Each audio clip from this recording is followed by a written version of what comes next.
ओम नमो भगवते वासुदेवाय.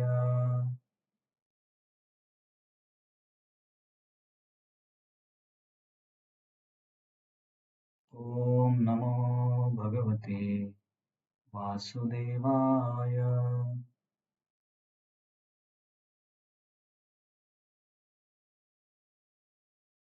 ओम नमो भगवते वासुदेवाय.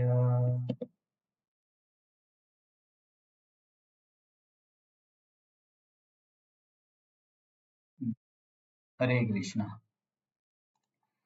आपण आता भगवद्गीतेच्या 6व्या अध्यायाच्या अभ्यासाला सुरुवात करणार आहोत.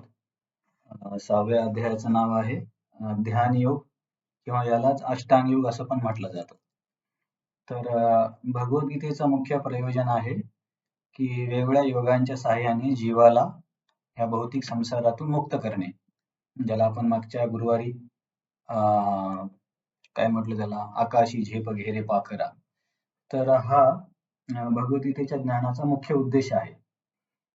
तर भौतिक संसारातून मुक्त होण्याचे वेगवेगळे मार्ग आहेत, जसे की निष्काम कर्मयोग, ज्ञान योग, अष्टांग योग आणि भक्ती योग. तर भगवद्गीतेमध्ये भगवंतांनी या चारही योगांचं वर्णन केलेलं आहे. आणि आतापर्यंत आपण कुठल्या कुठल्या योगांबद्दल अभ्यास केलाय किंवा त्यांच्याबद्दल माहिती बघितली, तुम्हाला आठवतं? अगदी बरोबर. ज्ञानयोग, आणखीन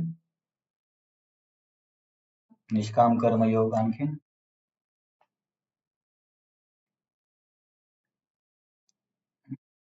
अष्टांग योग आपण पूर्णपणे बघितला नाही. आता या अध्यायात सुरुवात करणार आहोत. मागच्या अध्यायामध्ये भगवंतांनी थोडक्यात एक ओळख करून दिली. तर मी तुम्हाला आधी पण सांगितलं होतं की जास्तीत जास्त समाज पशुप्रमाणे जीवन जगतो. त्याच्यापैकी काही लोक आहेत ज्यांना इंद्रियतृप्ती करायची पण शास्त्रानुसार करायची आहे. तर अशा लोकांना आपण सकाम कर्मी म्हणतो, की दान करून त्यांना, दान धर्म यज्ञ हवन करून त्यांना संपत्ती, पुत्र, ऐश्वर किंवा स्वर्ग याची इच्छा असते. त्यांना सकाम कर्मी म्हणतात. निष्काम कर्मी म्हणजे वर्ण आणि आश्रमानुसार ज्या अपेक्षित जबाबदाऱ्या आहेत, समजा गृहस्थाची जबाबदारी, क्षत्रियाची जबाबदारी किंवा ब्राह्मणाची जबाबदारी, की क्षत्रियाची जबाबदारी आहे प्रजेच्या रक्षणासाठी युद्ध करणे, ब्राह्मणाची जबाबदारी आहे इतरांना ज्ञान देणे. तर असे जे काही वर्ण आणि आश्रमाच्या जबाबदाऱ्या आहेत, विविध प्रकारचे यज्ञ, दान, तर हे केवळ कर्तव्य म्हणून जे लोक करतात तर त्यांना म्हणतात निष्काम कर्मयोगी, की त्याच्यापासून त्यांना संपत्ती, रूप, ऐश्वर्य, स्वर्ग किंवा इतर कुठली भौतिक गोष्ट नकोय. आणि केवळ कर्तव्य म्हणून जे आपल्याकडून जे अपेक्षित कार्य आहे ते करतात त्यांना म्हणतात निष्काम कर्मयोगी. तर त्यांचा मुख्य उद्देश असतो की अशा निष्काम भावनेने कार्य करून हृदयाला शुद्ध करणे. हृदयाला शुद्ध करणे म्हणजे इंद्रिय तृप्तींच्या इच्छापासून हृदयाला शुद्ध करणे. आणि मग जेव्हा व्यक्ती निष्काम कर्मयोग करून हृदय शुद्ध करतो, मग त्याच्याकडे वेगवेगळे ऑप्शन आहेत. एकतर तो तसाच निष्काम कर्मयोग करत राहू शकतो, जसे की भगवंत 3ऱ्या अध्यायात अर्जुनाला म्हणतात की जरी तू ज्ञानयोगासाठी पात्र आहे पण तरी सुद्धा इतरांना उदाहरण म्हणून तू अशाच पद्धतीने निष्काम कर्मयोग करत राहा. कारण अर्जुनाला तर युद्ध नको करायचं होतं आणि काहीतरी कारण शोधून तो युद्ध सोडण्याच्याच मागे होता. परंतु भगवंत म्हणतात जरी तू पात्र असशील हे कार्य सोडण्यास, परंतु तरी सुद्धा तू इतरांना उदाहरण म्हणून हे कार्य करत राहा.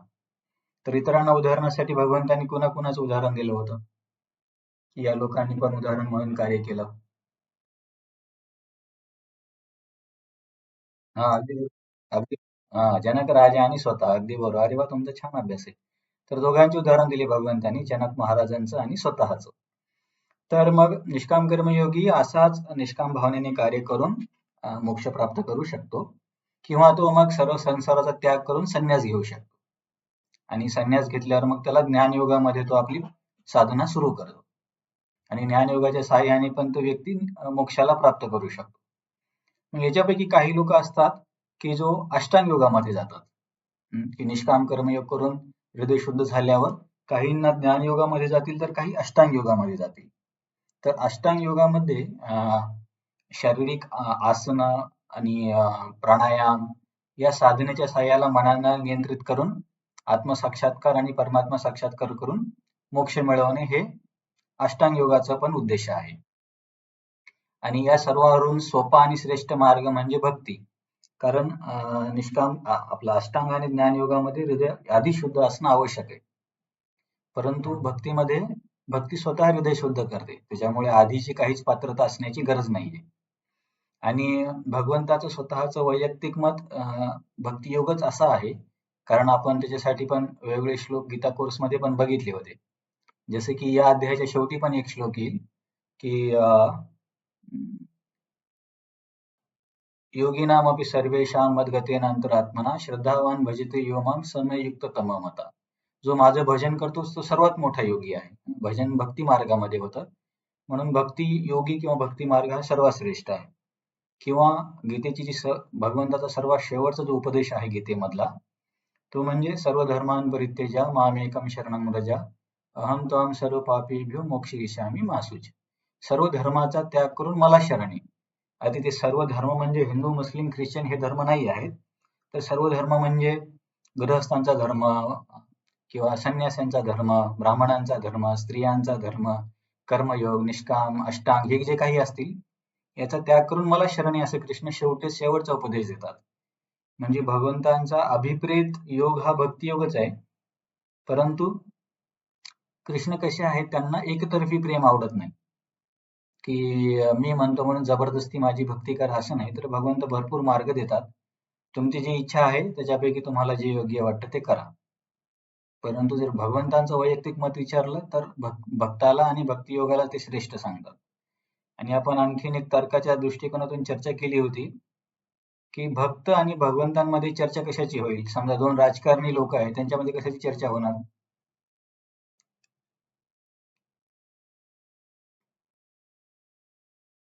राजकारणाची होणार ना. दोन दुकानदार आहेत तर व्यवसायाची चर्चा करतील.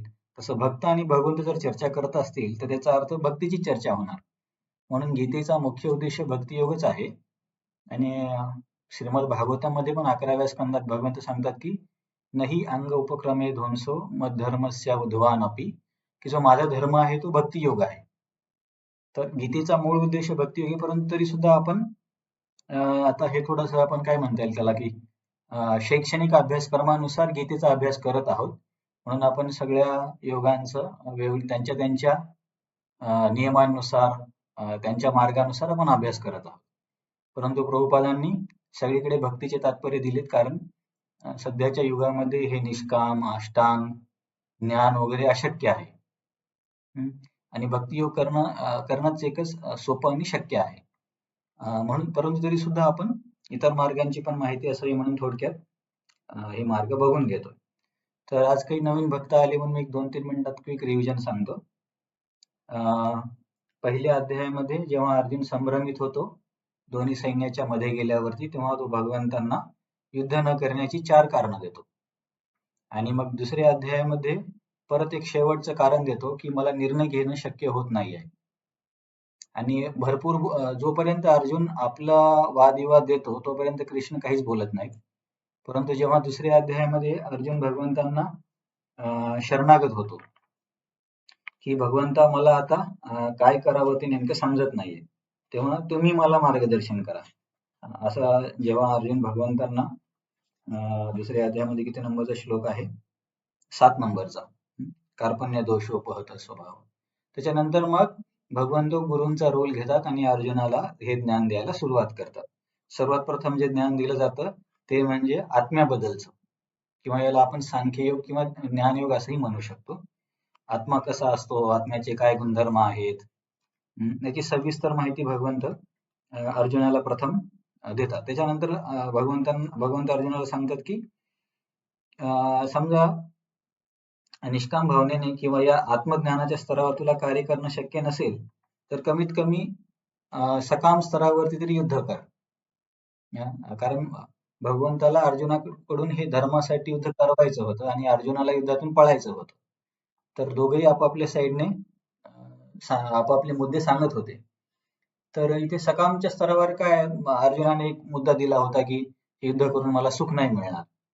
मग या मुद्द्याच्या उत्तरार्थ भगवंत त्याला सांगतात की अरे, जर व्यक्तीने धर्मासाठी युद्ध केलं आणि युद्धात जर त्याचा मृत्यू झाला तर त्याला स्वर्ग मिळतो, आणि तो जर युद्ध जिंकला तर त्याला पूर्ण पृथ्वीच मिळते राज्य करण्यासाठी, त्याला म्हणजे तुलाच मिळणार आहे. तर असं सकामच्या स्तरावरती पण भगवंत अर्जुनाला कर्तव्य करण्यासाठी सांगतात.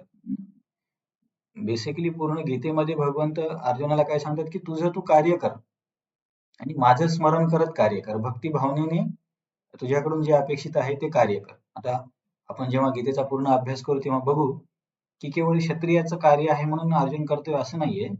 तर कृष्णाला अर्जुनाकडून हे कार्य करण्याची अपेक्षा होती, म्हणून भक्तीचं कार्य म्हणून अर्जुन हे कार्य करत होता. नंतर मग भगवंत त्याला निष्काम कर्मयोगाबद्दल सांगतात, किंवा बुद्धियोग, ज्याला आपण निष्काम कर्मयोग किंवा बुद्धियोगाचा अर्थ भक्तियोग पण होतो, की या मार्गामध्ये केलेल्या कार्याचा कधीच नाश होत नाही. मग असे निष्काम भावनेने कार्य केल्यावरती व्यक्ती या शुद्ध आत्म्याच्या स्तरावरती, स्थिर आत्म्याच्या स्तरावरती येतो, त्याला स्थितप्रज्ञ म्हणतात. मग दुसऱ्या अध्यायाच्या शेवटी आपण स्थितप्रज्ञ व्यक्तीचे लक्षणं बघितली, तो कसा चालतो, कसा बोलतो, इंद्रियांचा उपयोग कसा करतो. मग त्याच्यानंतर तिसरा अध्याय सुरू होतो. तिसऱ्या अध्यायामध्ये अर्जुनाला वाटतं की कृष्ण मला युद्ध करायला सांगतात की नाही सांगतात मला समजत नाही, कारण एकदा भगवंत म्हणतात की हे आवरण दुरेन ही आवरण कर्म बुद्धी योगा धनंजय, की हे आवरण कर्म म्हणजे कनिष्ठ कर्माला तू बुद्धियोगाच्या सहाय्याने दूर कर. तर अर्जुनाला कन्फ्युजन होतं की भगवंत कशाला म्हणतात कनिष्ठ कर्म. मग तिसऱ्या अध्यायाच्या पहिल्या श्लोकात अर्जुन प्रश्न विचारतो भगवंताला की जायसी चेत कर्म नसते मता बुद्धी जनार्दना तत्किम कर्मणी घोरे माम नियोजिसी केशव. जर तुला वाटतं की हे कार्य निंदित आहे, मग तू मला काय या कार्यात नियोजित करतोयस. तर तिथे भगवंतांना सांगायचे होते की सकाम भावनेने केलेलं कार्य निंदित आहे, निष्काम भावनेने केलेलं नाही. परंतु अर्जुनाचा गैरसमज होतो, म्हणून अर्जुन इथे प्रश्न विचारतो. मग तिसऱ्या अध्यायामध्ये भगवंत सांगतात की अर्जुन 2 प्रकारचे योग आहेत, ज्ञानयोग आणि कर्मयोग. परंतु इच्छेनुसार व्यक्ती कुठला कर्म करायचा असं नाही ठरत, तर ते पात्रतेनुसार ठरतं. म्हणून आपल्या स्वतःच्या पात्रतेने, शुद्धतेने आपलं आश्रमाचं पालन करणारा गृहस्थ व्यक्ती मिथ्याचारी किंवा ढोंगी संन्यासापेक्षा कधीही चांगला आहे. आणि नंतर सांगतात की जर सर्व कार्य जर भगवंतांसाठी केलं तर या कार्यापासून होणाऱ्या कर्मबंधनातून व्यक्ती वाचू शकतो. मग भगवंत समोर तिसऱ्या अध्यायामध्ये सांगतात की हे कर्मकांडाचं चक्र कसं आहे, की भगवंतांपासून समजा पाऊस येतो, पावसांपासून धान्य मिळतं, धान्यापासून जीवांचं पोषण होतं, तर हे चक्र, यज्ञचक्र कसं कार्य करतं याच्याबद्दल माहिती सांगतात. आणि नंतर मग अर्जुन म्हणाले की परंतु मला तर याच्यातून कशाची अपेक्षा नाहीये, मी शुद्ध हृदयाचा आहे, मला इंद्रतृप्तीची इच्छाच नाहीये.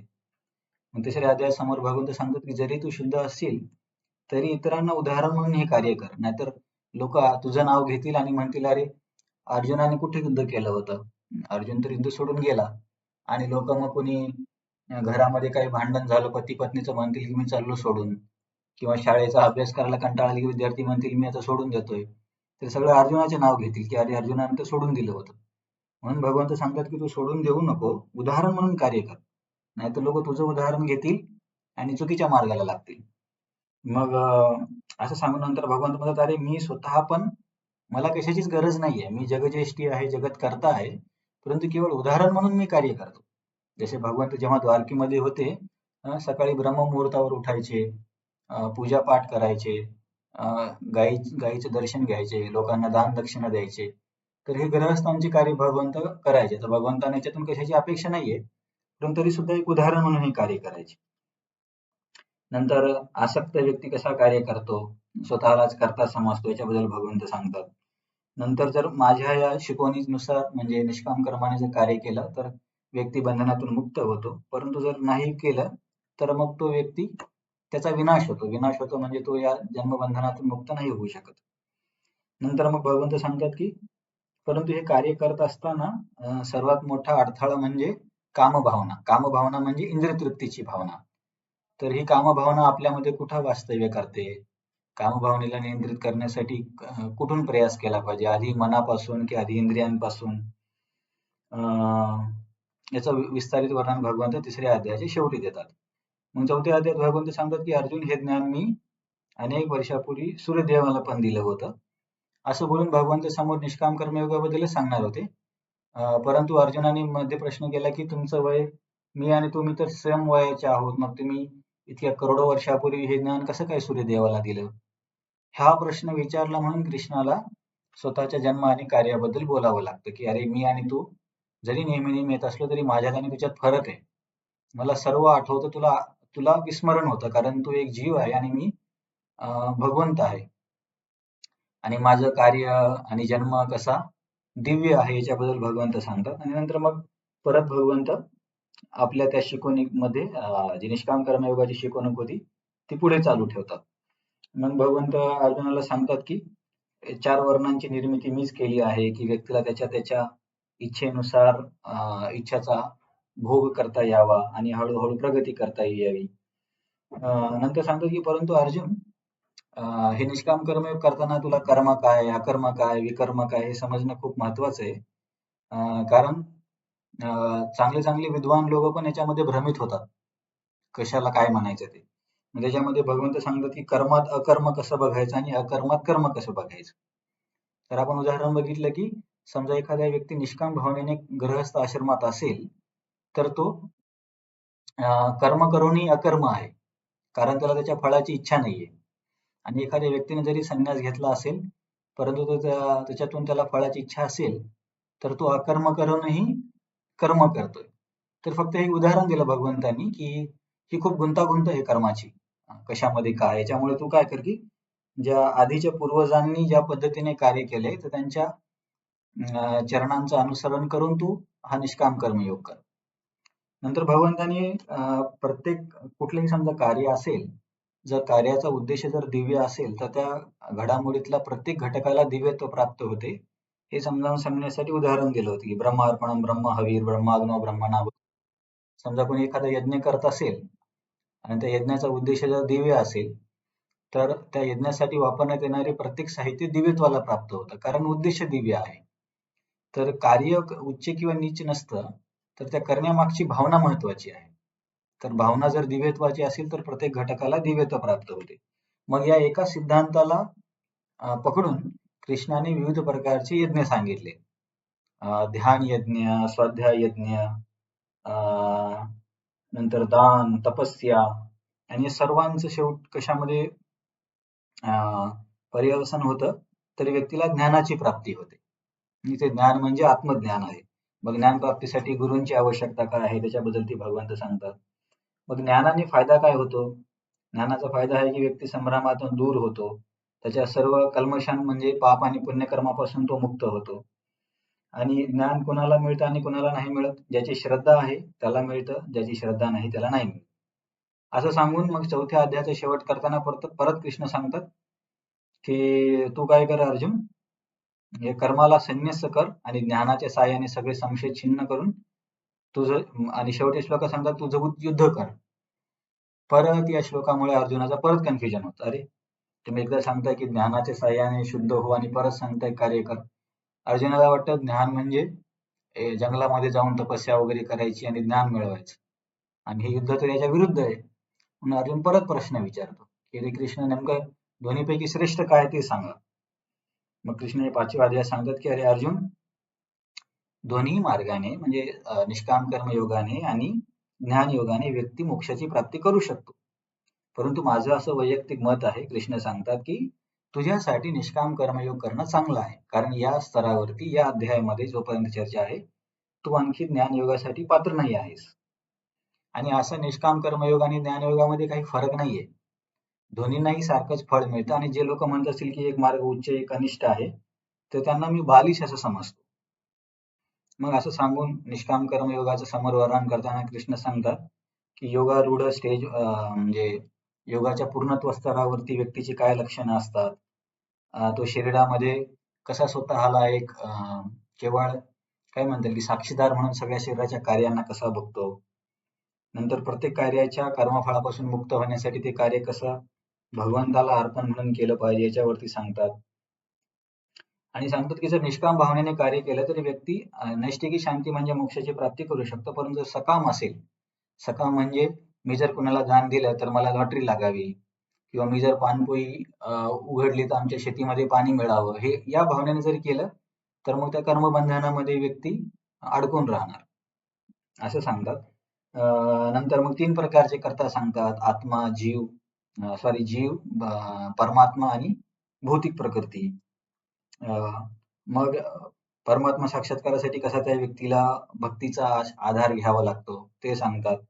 नंतर या ब्रह्मस्तरावरती आल्यावर व्यक्तीचा इतरांकडे बघण्याचा दृष्टिकोन काय आहे?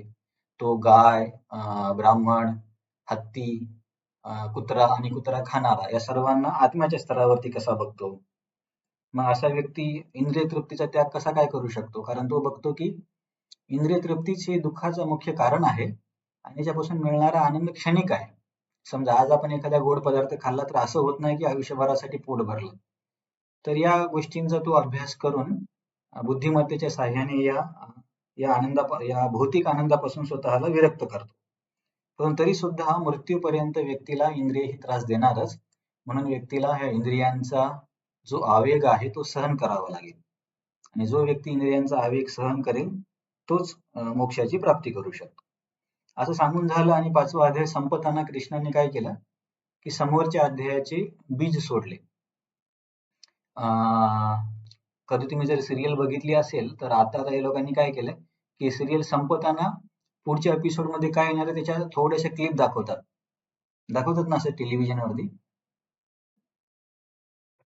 हा, तर ते म्हणजे समोरच्या अध्यायामध्ये हिचं काय होईल त्याचं काय, त्याच्यामुळे व्यक्तीला काय वाटतं की अरे उद्याचा एपिसोड पण आपण बघितला पाहिजे. तसं भगवंतानी तर काय केलं 5व्या अध्यायाच्या शेवटी, अर्जुन जो मोक्ष निष्काम आणि ज्ञानाच्या साहाय्याने प्राप्त होतो तोच मोक्ष प्राप्त करण्याची आणखीन एक पद्धत आहे आणि ती पद्धत म्हणजे अष्टांग योग. आता अष्ट म्हणजे 8, अंग म्हणजे अवयव. तर या पद्धतीमध्ये 8 अंग आहेत म्हणून त्याला अष्टांग म्हणतात, ज्यालाच आपण ध्यान योग पण म्हणतो. लोकांना आधुनिक योगाला त्याला लोक योगा म्हणतात किंवा योग आसने असं म्हणतात लोक, योगासने करायची. तर आसन हे अष्टांग योगाचं एकच अंग आहे, पूर्ण अष्टांग योग नाहीये. तर 8 अंग काय आहेत आपण ते बघणारच आहोत.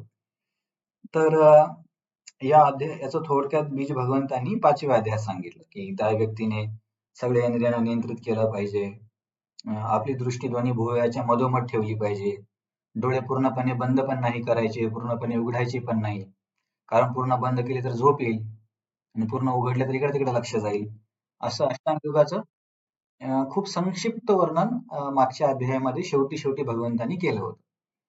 तर आता हा जो अध्याय आहे 6 नंबरचा, या अध्यायामध्ये अष्टांग योगाचं जास्त विस्तारित वर्णन होणार आहे की ही पद्धती कशी आहे, याच्यामध्ये काय काय केलं जातं आणि या पद्धतीने व्यक्ती मोक्ष कसा प्राप्त करू शकतो, सर्वांना ही पद्धत करणं शक्य आहे का, या पद्धतीमध्ये काय अडथळे आहेत, अर्जुनाचं काय मत असतं की ही पद्धती करणं शक्य आहे की नाही आहे. नंतर हा अष्टांग योग करत असताना व्यक्तीचा मध्येच मृत्यू झाला किंवा किंवा काय म्हणता येईल, त्यानं आपल्या या आयुष्यामध्ये पूर्ण योग पूर्ण काय म्हणतात त्याला सिद्धी प्राप्त करण्याच्या आधीच तो जर डळमळीत झाला मग त्याचं काय होणार. असे बऱ्याच प्रश्नांची खूप छान छान उत्तर या अध्यायामध्ये येणार आहेत. तेव्हा आपण या अध्यायाला सुरुवात करूया. आतापर्यंत चर्चेमध्ये कोणाला काही प्रश्न आहे?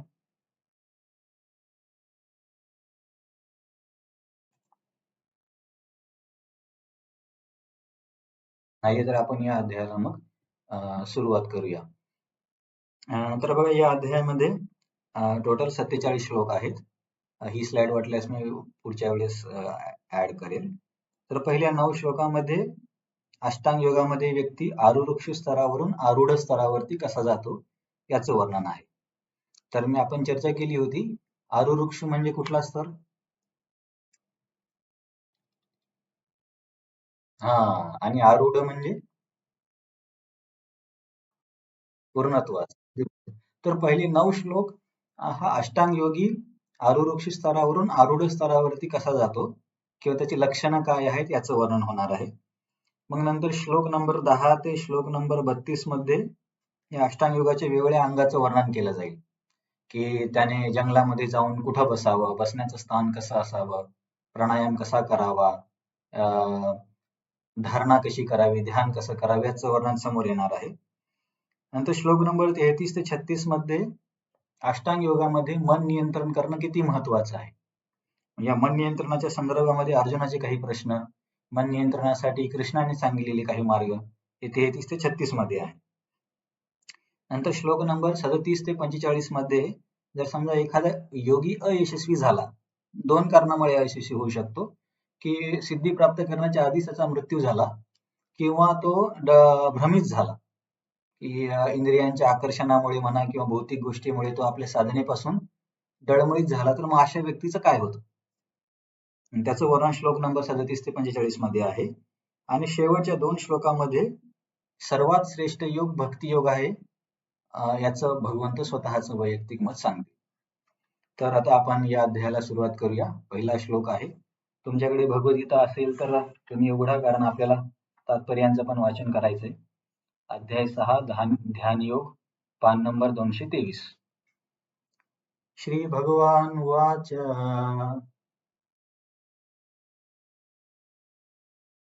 अनाश्रितः कर्मफलम्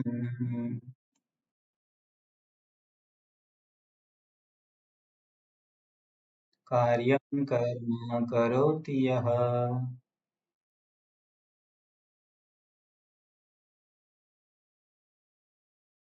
स संन्यासी च योगी च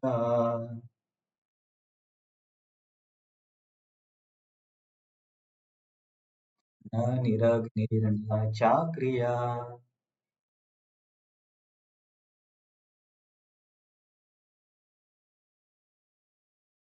तर हा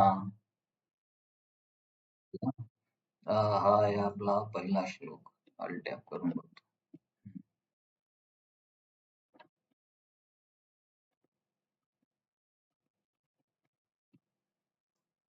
तुम्हाला स्लाइड दिसते ना? हा, ठीक आहे. हा, तर आतापर्यंत आपण बघितलं की हे कुठे गेलं माझं पॉवर पॉइंट.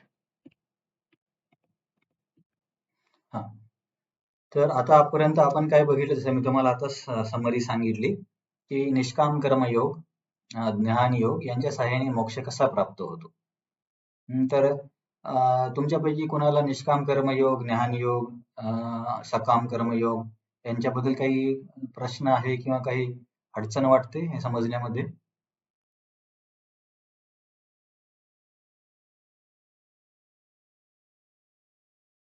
आहे ना अडचण? तर मग तुमच्यापैकी मला कोण सांगेल की निष्काम कर्मयोग काय आहे?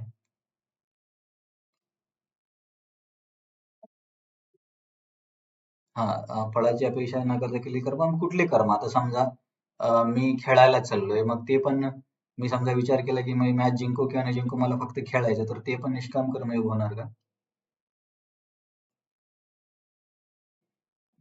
आणखीन आणखीन कोण सांगेल? अरे, मी तुम्हाला सर्वांना विचारलं, तुम्हाला याच्यामध्ये काही प्रश्न कोणीच काही बोललं नाही आणि आता मला तुम्ही उत्तर पण देत नाही आहात.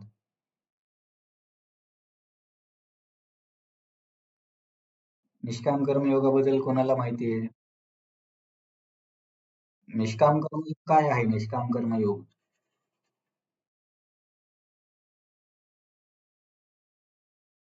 आता मी मग पण कुठलं कर्म? आता समजा मी उदाहरण दिलं, की मी जाऊन क्रिकेट खेळायला चलतो आणि परंतु मी इच्छा करत नाहीये, की मला मॅच जिंकायची की नाही जिंकायची. फक्त मी खेळण्यासाठी खेळतो. मग ते पण निष्काम झालं का?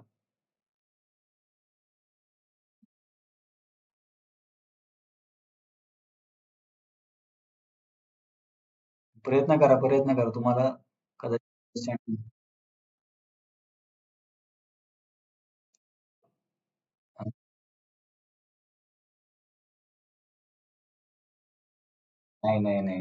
याच्यामुळे मी तुम्हाला हां.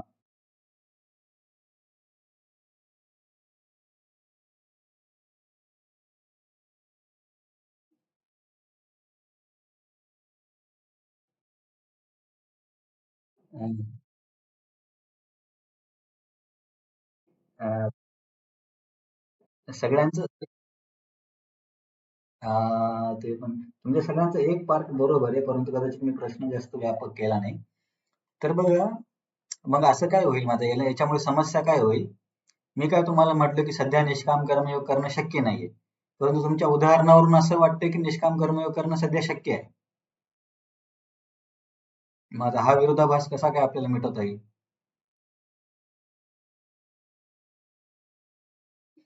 तुमच्या सर्वांच्या उत्तरावरून असं वाटतंय की निष्काम कर्मयोग करणं शक्य आहे.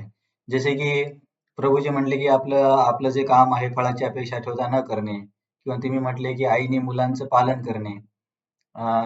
मग तुमच्या उदाहरणावरून असं वाटतंय की निष्काम कर्मयोग करणं शक्य आहे. परंतु आपण चर्चा केली की सध्या निष्काम कर्मयोग करणं शक्य नाहीये. मग हे दोन्ही तर विरोधाच्या गोष्टी झाल्या ना?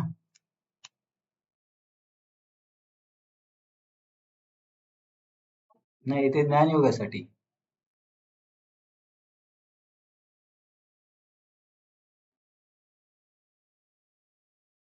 गेस करा काहीतरी. नाही आता यांनी जे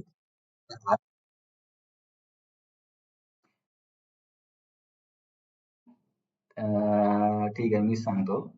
बघा तुमचं उत्तराचं एक पार्ट बरोबर आहे की फळाची अपेक्षा न ठेवता केलेलं कार्य म्हणजे निष्काम हे बरोबर आहे. परंतु कुठलंही कार्य नाही. आपण समजण्यासाठी आईचं वगैरे उदाहरण देतो. परंतु वर्ण आणि आश्रमानुसार ठरलेली कार्य की समजा त्याच्यासाठी आपल्याला माहिती पाहिजे की आपण ब्राह्मण वर्णाचे आहोत की क्षत्रिय की वैश्य आहोत की शूद्र आहोत. आणि समजा आपल्याला जरी माहित असेल की मी वैश्य वर्णाचा आहे, परंतु त्याच्यावरती लहानपणापासून तशा प्रकारचे संस्कार पाहिजे की वैश्य मुलाकडून कुठल्या वयाला कुठला यज्ञ करणं आवश्यक आहे. आता आपण किती खिचडीमध्ये आहोत. आता समजा सावंत सर पण शिक्षक आहेत आणि बाबा चव्हाण सर पण शिक्षक आहेत. परंतु दोघांचा स्वभाव सारखा आहे का?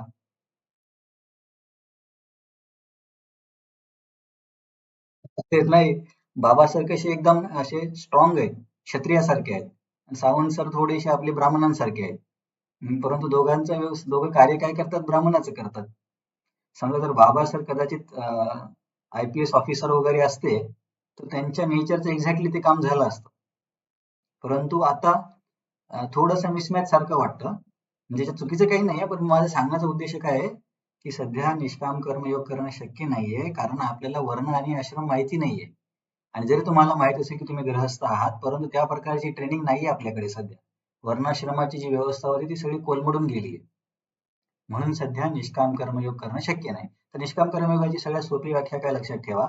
समजण्यासाठी आपण आईचे हे उदाहरणं दिली, पण शास्त्रीय व्याख्या कशी आहे, की वर्ण आणि आश्रमानुसार धर्मशास्त्रामध्ये जी सांगितलेली कार्य आहेत, ती कार्य भौतिक लाभ मिळवण्याच्या इच्छेशिवाय करणे, याला म्हणतात निष्काम कर्मयोग.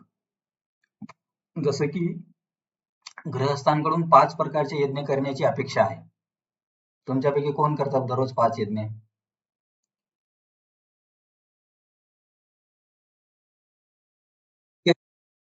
तुम्हीच नाही करत ना. तर कारण गृहस्थांकडून काय असतं, की घरामध्ये झाडू करताना काही जीवाणूंची हत्या होते. स्वयंपाक करताना त्या अग्नीमुळे काही जीवाणूंची हत्या होते. धान्यांना दळताना काही जीवाणूंचा जीव जातो. तर या सर्वांच्या पासून वाचण्यासाठी गृहस्थांकडून धर्मशास्त्रामध्ये काही यज्ञ करायला सांगितलेत गृहस्थांना. परंतु त्याचा आपल्याला सध्या शिकवणूकच नाहीये ना. कुणाला असे यज्ञ करावं लागतात हेच माहिती नाहीये. तर कशा प्रकारे यज्ञ करायची ती तर खूप दूरची गोष्ट आहे. त्याच्यामुळे मी परत परत तुम्हाला काय सांगतो, की समजण्यासाठी उदाहरण देतो आपण आईची वगैरे, पाणपोईची वगैरे. परंतु शास्त्रीय व्याख्या काय आहे, की वर्ण आणि आश्रमानुसार धर्मशास्त्रामध्ये सांगितलेली कार्य भौतिक फळाची अपेक्षा न ठेवता करणे, याला निष्काम कर्मयोग म्हणतात. जसे की गृहस्थांसाठी विविध प्रकारची यज्ञ किंवा क्षत्रियासाठी युद्ध, ब्राह्मणांसाठी हवन, शास्त्र वगैरे शिकवणे, ही जी कार्य आहेत, त्याच्यात समजा एखाद्या व्यक्तीने काय अपेक्षा नाही ठेवायची, की समजा यज्ञ करून पुत्र हवा आहे. तुम्ही अशी यज्ञाची नावं ऐकली असतील. पुत्रकामेष्टी यज्ञ, यया राजाने पुत्रप्राप्तीसाठी यज्ञ केला होता. तर ती सकाम कर्मामध्ये येतं. तर आता आता थोडंसं क्लिअर आहे की जास्तच कन्फ्युज करतोय मी?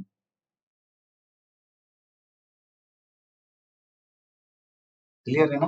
आता याच्यानंतर जर तुम्ही उत्तर नाही दिलं पुढच्या वेळेस तर मी क्लासेसच बंद करून टाकतो.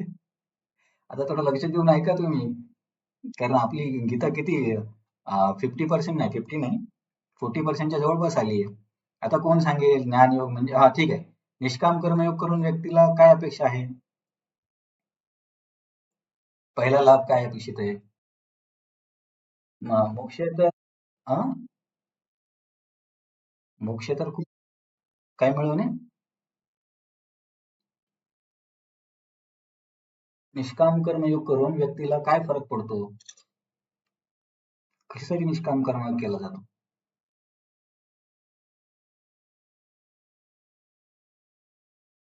भगवंतांची प्राप्ती. हा, हृदय शुद्ध, अगदी बरोबर. हे लक्षात ठेवा. मी तुम्हाला किती वेळेस सांगितलं की हृदय शुद्ध केवळ निष्काम कर्मयोग आणि भक्ती योगामध्येच होतं.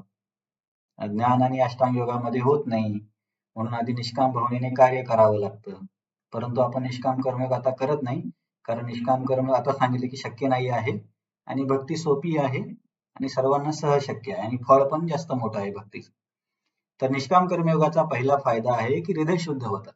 आता इथं हृदय शुद्ध होतं म्हणजे भौतिक इच्छांपासून हृदय मुक्त होतं, की कुठल्या कुठल्या गोष्टीचा उपभोग घेणे. आता इंद्रिय तृप्तीसाठी ज्या ज्या इच्छा आहेत त्याच्यापासून त्याचं मन मुक्त होतं. याला हृदय शुद्धीकरण म्हणतात. हा निष्काम कर्मयोगाचा पहिला फायदा आहे किंवा हा बेसिक फायदा आहे. हे झाल्याशिवाय तू समोर काहीच करू शकत नाही. आणि जसं सावंत सरांनी सांगितलं, सर्व म्हणजे मोठं ध्येय आहे मोक्षप्राप्ती. आता या व्यक्तीला मोक्षप्राप्ती, कोणत्या प्रकारची मोक्षप्राप्ती होती निष्काम कर्मयोग करून? हा, अगदी बरोबर. ब्रह्मज्योतीची म्हणजे कुठली मोक्षप्राप्ती, कोण सांगेल? याच्यामध्ये काय फरक आहे या? हा, म्हणजे त्याला काय म्हणतो आपण, तो व्यक्ती, हा, पण तो व्यक्ती जातो कुठे? हा, वैकुंठात नाही. हे बघा, असं नका करू. बघा, निष्काम कर्मयोग, ज्ञानयोग हे करून या लोकांना, हा, ब्रह्मज्योतीमध्ये जातात. तर ही ब्रह्मज्योत काय आहे, कोण सांगेल?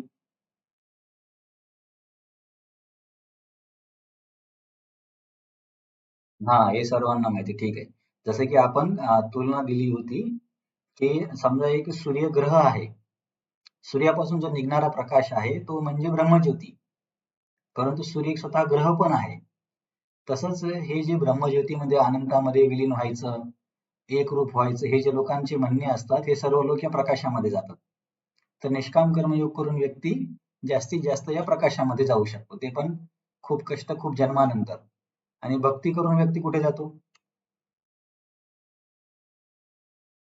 हा, हा, तर या मुक्तीला कुठली मुक्ती म्हणतो आपण? साकार मुक्ती आहे ना, साकार स्वरूपात प्राप्ती करतो ना भगवंतांची. ठीक आहे, हे तुम्हाला समजलं. आता पुढे मी सांगतो, ज्ञानयोगासाठी काय पात्रता आवश्यक आहे व्यक्तीला? हा, अगदी बरोबर. आता आता हे दोन प्रश्नाचे उत्तर जर तुम्ही दिले तर तुम्हाला समजले असं समजतो. हृदय शुद्ध म्हणजे काय?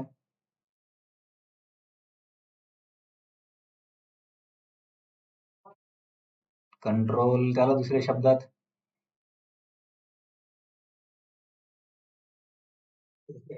नाही, नाही, नाही. आताच तर मी, आसक्ती किंवा भौतिक इंद्रिय तृप्तीची इच्छा नसणे. म्हणजे इंद्रिय स्तरावरती हे आवडतं, हे न आवडतं, हे खायचं, हे बघायचंय. म्हणजे जे आपण इंद्रियापासून जो उपभोग घेतो ना, कान, नाक, डोळे वगैरे, त्या इच्छांपासून तो व्यक्ती मुक्त असतो. आता हे लक्षात ठेवा, शुद्ध हृदय म्हणजे काय ज्ञानयोगासाठी. आणि हे झालं हा. मग ज्ञानयोगाला शुद्ध हृदय करण्यासाठी त्याला काय करावं लागेल?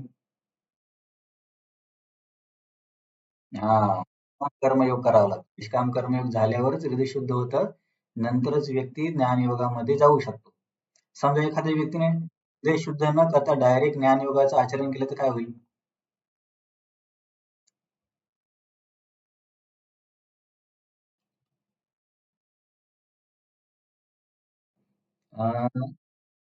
सोप्या शब्दात सांगा, सोप्या शब्दात सांगा. आता आतापर्यंत केलेली चर्चा जर तुम्हाला समजली असेल तर तुम्ही उत्तर देऊ शकाल.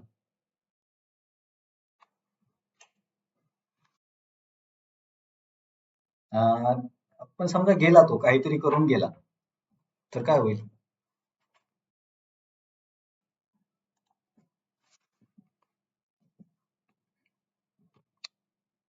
काय होईल? आपण वाचलं होतं ना की असा व्यक्ती मिथ्याचारी बनतो, की बाहेरून जरी त्याने संन्यासाचे कपडे घातले परंतु हृदयामध्ये इंद्रियतृप्तींच्या इच्छा असतात. त्याच्यामुळे हा व्यक्ती पापकर्मामध्ये युक्त होतो आणि त्याच्यामुळे तो स्वतःची फसवणूक करतो आणि समाजाची पण फसवणूक करतो. कारण मन शुद्ध न होता त्याने इतरांना बघून किंवा मानाची सन्मानाची अपेक्षा करून या ज्ञानयोगामध्ये किंवा संन्यास घेतला, परंतु त्याचं मन आणखीन शुद्ध नाहीये. तर त्याच्यामुळे तो काय करणार की इंद्रियतृप्तींच्या गोष्टींमध्ये परत जाणार. मग त्याच्यामुळे त्याला खूप काय म्हणतील त्याचं एक प्रकारे आपण आध्यात्मिक पतन होणार. आता समजलं? हा. आता हे ज्ञानयोगामध्ये लोक काय साधना करतात?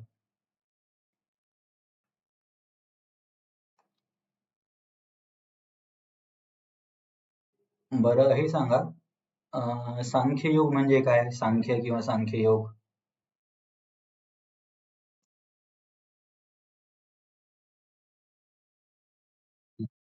सांख्य आणि ज्ञान सांख्य आणि ज्ञान एक आहे, बरोबर आहे. परंतु सांख्यच योगाचा अर्थ काय?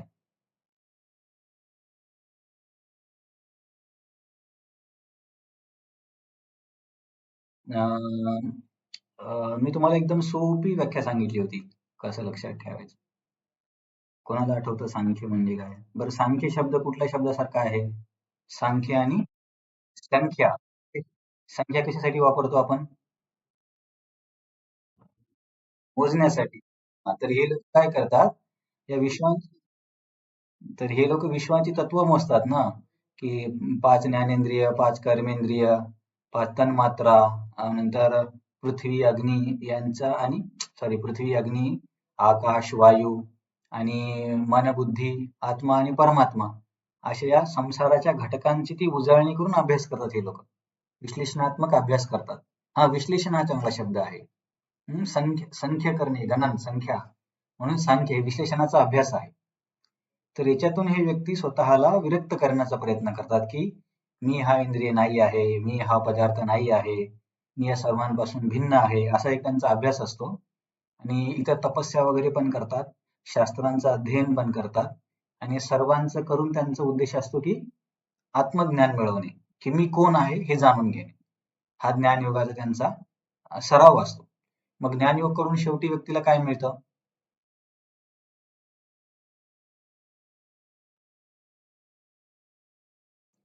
स्थितप्रज्ञ, हा ठीक आहे, जिवंतपणे स्थित. नंतर हे देह सोडल्यावर, हा, पण हे शरीर सोडल्यावरती मग काय होतं त्याला?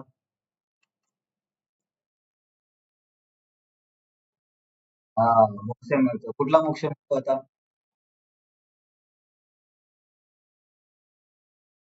हा, निराकार स्वरूपाचा. अगदी बरोबर आहे, तुम्हाला आता कळालेलं आहे. चला, हे तुम्ही आता परत परत तुम्ही अभ्यास करत नाही वाटतं. हम्म, असं करू नका.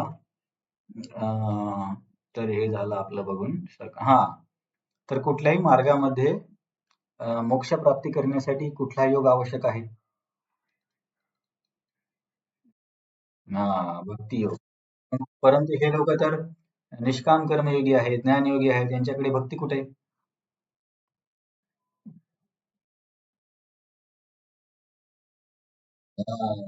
हे सर्वांना आठवते की नाही, आपण चर्चा केली होती. प्रत्येक मार्गामध्ये भक्तीचं अंतर्भूत असतंच.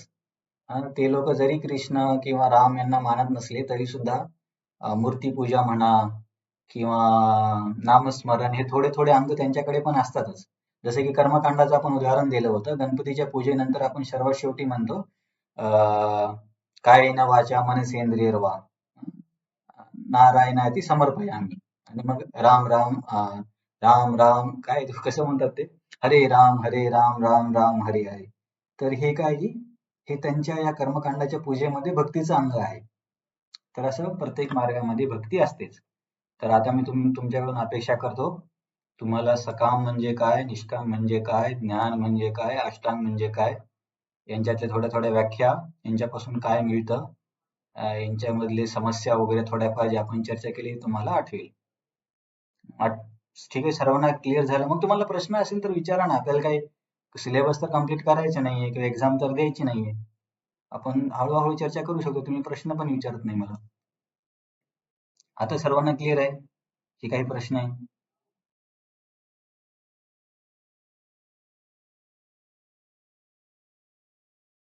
हा, निष्काम कर्म म्हणजे काय?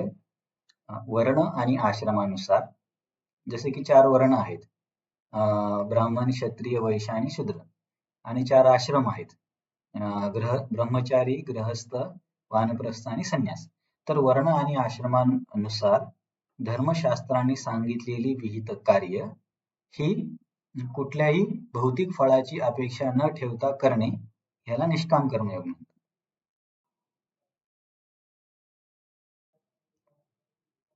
ठीक आहे? ओके. आता तुम्ही कोणी काही प्रश्न विचारत नाही, आपण समोर जाऊया. तर या 6व्या अध्यायामध्ये अष्टांग योगाचे विस्तृत वर्णन करण्यात आले आहे.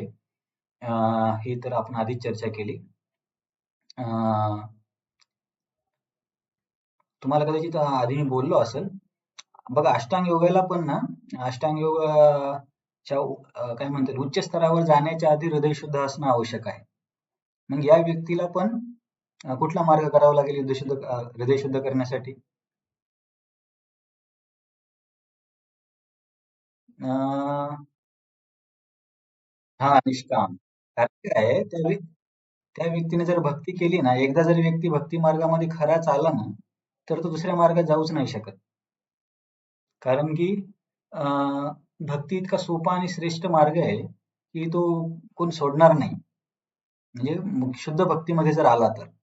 परंतु या लोकांचं एका पद्धतीने दुर्भाग्य आहे की ते भक्तांच्या संपर्कात नाही आले आणि त्यामुळे ते आपल्याच मार्गाला श्रेष्ठ मानतात. तर या अष्टांग योगीला पण आधी निष्काम कर्मयोग करावा लागतो हृदय शुद्ध करण्यासाठी. तर हृदय शुद्ध करण्यासाठी हे तुम्हाला कदाचित लक्षात असेल. अं, तर या श्लोकामध्ये भगवंत काय सांगतात? अनाश्रित कर्मफलम कार्यम कर्म करोति यः. की अनाश्रित कर्मफलम म्हणजे कर्मापासून मिळणाऱ्या फळाची तो व्यक्ती आश्रित नाहीये किंवा त्याला अपेक्षा नाहीये. कार्यम कर्म करोति यः. तर अशा व्यक्तीला काय म्हणायचं? ससन्यासीच योगीच.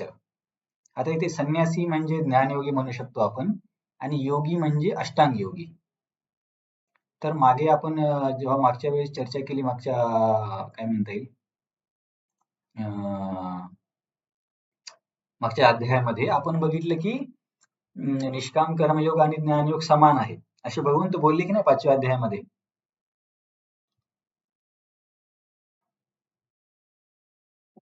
बोलले का? का बोलले भगवंत की निष्काम कर्मयोग आणि ज्ञानयोग समान आहे?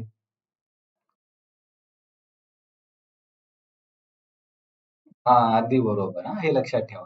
तसंच इथे भगवंत सांगतील की ज्ञानयोग आणि अष्टांग योग समानच आहे. आता हे आपण समोर आणखीन चर्चा केल्यावर तुम्हाला क्लिअर होईल. तर या श्लोकाचा सांगण्याचा अर्थ काय आहे, की जो व्यक्ती कार्य करताना कर्मफळाची इच्छा करत नाही. आता हे कार्य करताना तुम्ही तुमच्या घरची नोकरी वगैरे हे नका समजू. इथे आपण कार्य म्हटलं की हे निष्काम कर्मयोग किंवा वर्णाश्रमानुसार सांगितलेली धर्मशास्त्रातली कार्य आहेत. ती सध्या आपल्याला हे प्रॅक्टिकल नाहीये. परंतु तरी आपण शैक्षणिक अभ्यास करतो म्हणून बघत आहोत. तर ती कार्य जेव्हा फळाची इच्छा ठेवता न करतो अशा व्यक्तीलाच खरा संन्यासी म्हणायचं. तर हे आपण आधी पण बघितले की संन्यासी केवळ कपडे घालून होत नाही, तर त्याची मानसिकता काय आहे याच्यावरती ठरतं. तर एखादा गृहस्थ व्यक्ती जरी असेल, परंतु तो आपले जे वर्णाश्रमाचे कार्य आहेत केवळ कर्तव्य बुद्धीने करत असेल, तर तो पण संन्यासीच आहे. आणि अशाच व्यक्तीला योगी म्हणायचं. कारण काही लोकांचं काय म्हणणं असतं, निरग्निर म्हणजे अग्नी न पेटवली म्हणजे संन्यासी झाला. कारण संन्यास एकदा जेव्हा व्यक्ती घेतो, तेव्हा तो अग्निकर्मापासून स्वतःला मुक्त करतो. आता अग्निकर्म म्हणजे काय?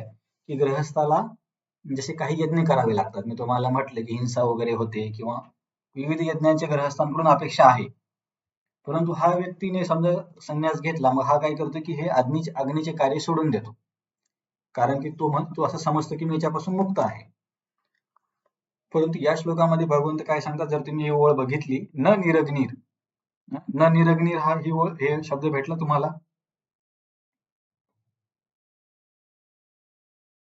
हा, न निरग्निर. न निरग्निर म्हणजे काय?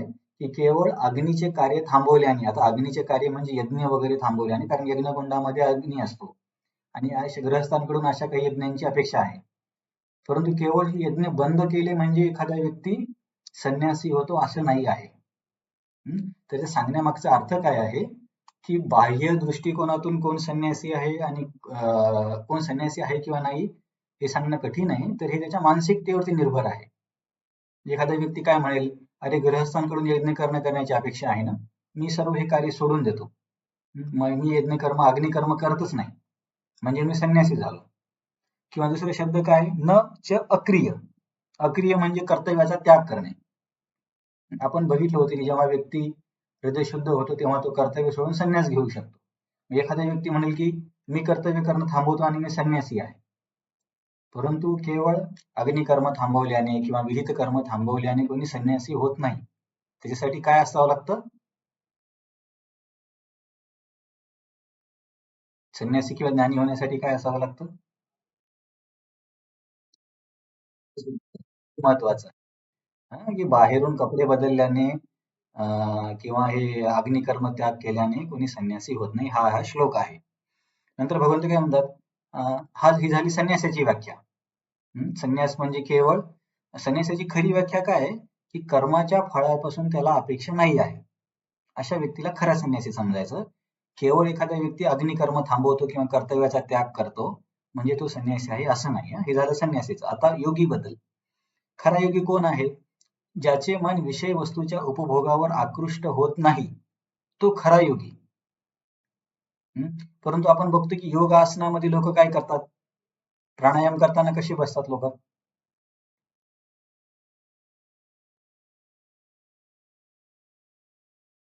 हा, तर तुम्ही टेलिव्हिजन प्राणायाम पण बघितलं नाही की काय? का आज थोडे शॉक मध्ये गेले वाटते, कोणी काही उत्तर देत नाही. एकदम रिलॅक्स राहा, काही प्रॉब्लेम नाहीये. मला समजायला 10 वर्ष लागली, माझी तुमच्याकडून अपेक्षा नाही लगेच येईल.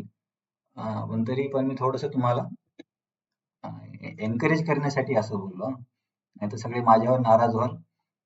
कर्णासारखं होईल माझं. माहिती आहे तुम्हाला कर्णाला काय झालं होतं? कर्णाला काय झालं होतं माहिती आहे तुम्हाला? कर्णाच्या ज्ञानाबद्दल आता आपण थोडं लाईट टॉपिक डिस्कस करू. कर्णाची काय समस्या झाली होती? हा? हा?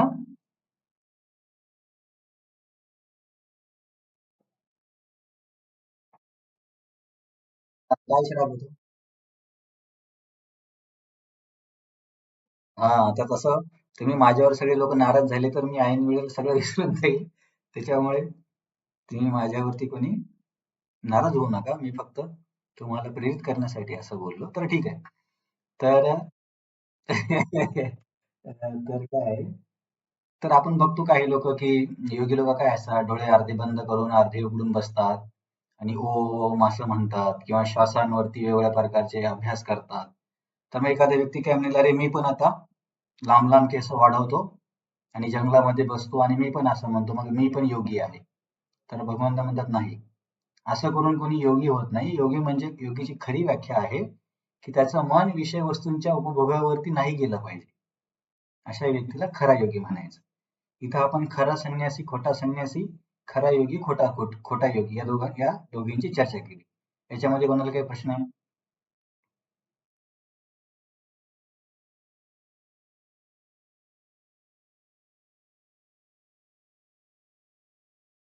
माझा आवाज येतोय ना? हे बघा, आता तुम्हाला मी सांगतो, जो व्यक्ती कार्यापासून फळाची इच्छा करत नाही तो खरा संन्यासी, आणि जो केवळ दिखाव्यासाठी अग्निकर्म थांबवतो तो खोटा संन्यासी. किंवा केवळ अग्निकर्म थांबवून कोणी संन्यासी होत नाही. नंतर ज्या व्यक्तीचं मन विषयांच्या उपभोगांवरती जात नाही तो खरा योगी. आणि केवळ बाह्य योगाचा दिखावा करणे म्हणजे की प्राणायाम करून ओम म्हणणे किंवा केस वाढवणे, डोळे अर्धे बंद करणे, यानं कोणी योगी होत नाही. तो म्हणजे तो एक खोटा योगी म्हणू शकतो, जर त्याचं मन इंद्रिय भोगाकडे जात असेल तर. आता कळालं योग आणि संन्यास यांची व्याख्या.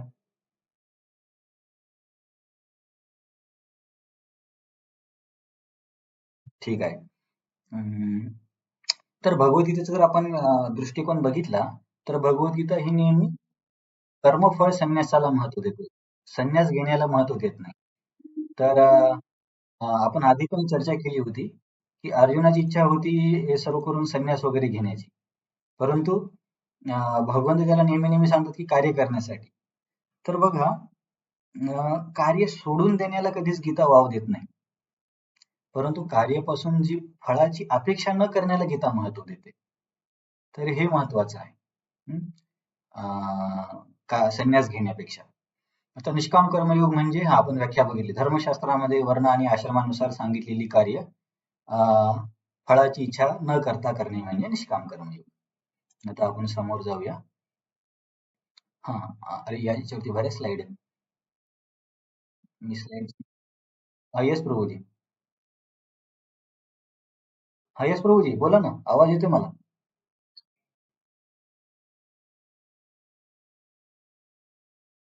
हा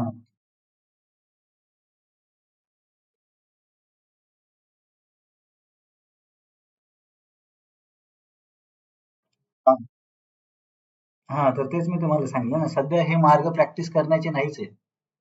त्याच्यामुळे आपल्याला या मार्गाचे साधक बघायला मिळतच नाहीत. कदाचित हिमालयामध्ये काही अष्टांगयोगी असतील, जे की सामान्य समाजामध्ये येत नाहीत.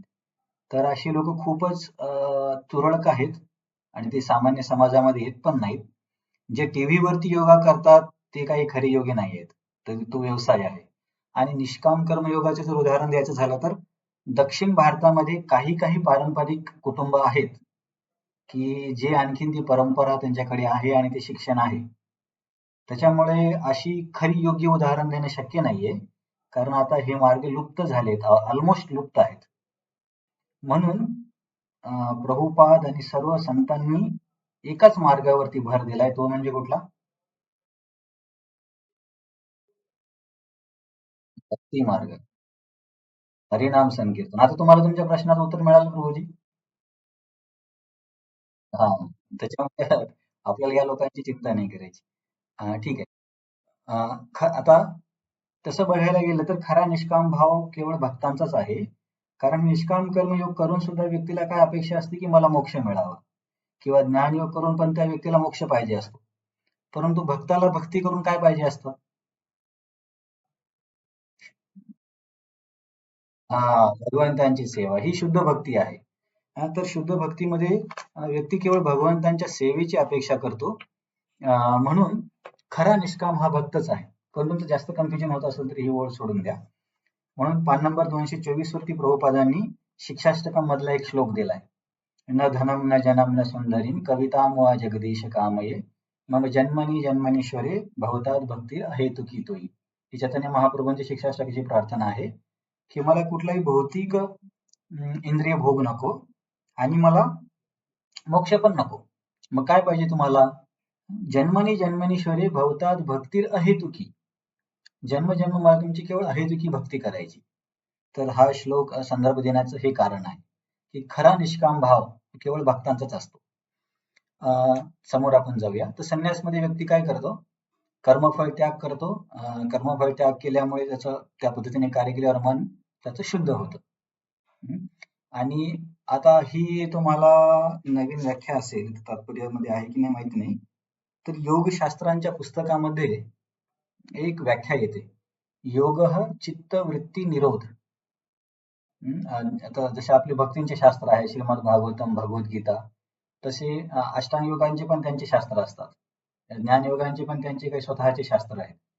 तर जसे की योगाचे शास्त्र म्हणजे पतंजलीचे योगसूत्र. तुम्ही पतंजली नाव तर ऐकलं असेल, खूप प्रसिद्ध झालंय. ऐकले की नाही? हा, तर पतंजलीने जे योगावरती पुस्तक लिहिलं, त्याला पतंजली योगसूत्र म्हणतात. तर पतंजली योगाचे जनक आहेत. तर त्यांच्या ग्रंथामध्ये असा एक श्लोक येतो, योगः चित्तवृत्ती निरोध. तर चित्तवृत्ती निरोध म्हणजे योग म्हणजे चित्तवृत्ती निरोध. तर चित्त काय आहे? तर चित्ताला इथं आपण अंतःकरण समजू. आणि वृत्ती म्हणजे इकडे तिकडे जाणे असं समजू आपण, की तेव्हा त्यांच्या कार्य म्हणू किंवा हालचाली म्हणू. आणि निरोध म्हणजे प्रतिकार किंवा थांबवणे. तर खरा योग म्हणजे चित्ताला काय म्हणता येईल की भ्रमित किंवा इकडे तिकडे जाण्यापासून रोखणे हे खऱ्या योगाची व्याख्या आहे. तर हे कधी शक्य आहे जोपर्यंत अंतःकरणामधल्या इंद्रिय तृप्तीच्या इच्छा व्यक्ती पुसून नाही टाकत तोपर्यंत अंतःकरणाला स्थिर करणं शक्य नाहीये. कारण ते मन इकडे तिकडे जातच राहणार. जसं की आपण आता ठीक आहे, तुम्हाला परत एक प्रश्न विचारतो. तुम्ही श्रीमद भागवतमचा अभ्यास तुम्ही ऐकताय क्लासेस, तर भागवतामध्ये आपण एक अशा व्यक्तीचं उदाहरण बघितलंय की त्याचं अंतःकरण पूर्णपणे शुद्ध झालेलं होतं. आतापर्यंत कुठला व्यक्ती बघितला आपण? परीक्षित महाराज होते शुद्ध अंतःकरणाचे, पण त्यांचं नाव असं आलं नाही. ज्याचं नाव आलं ते सांगा. की अगदी बरोबर, अगदी बरोबर. शुकदेव गोस्वामी असे एक उदाहरण आहेत की ज्यांचं अंतःकरण पूर्णपणे शुद्ध होतं. कुठल्या उदाहरणावरून आपण हे समजू शकतो?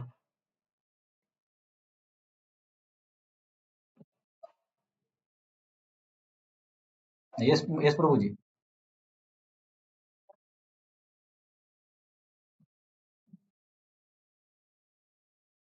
हम्म.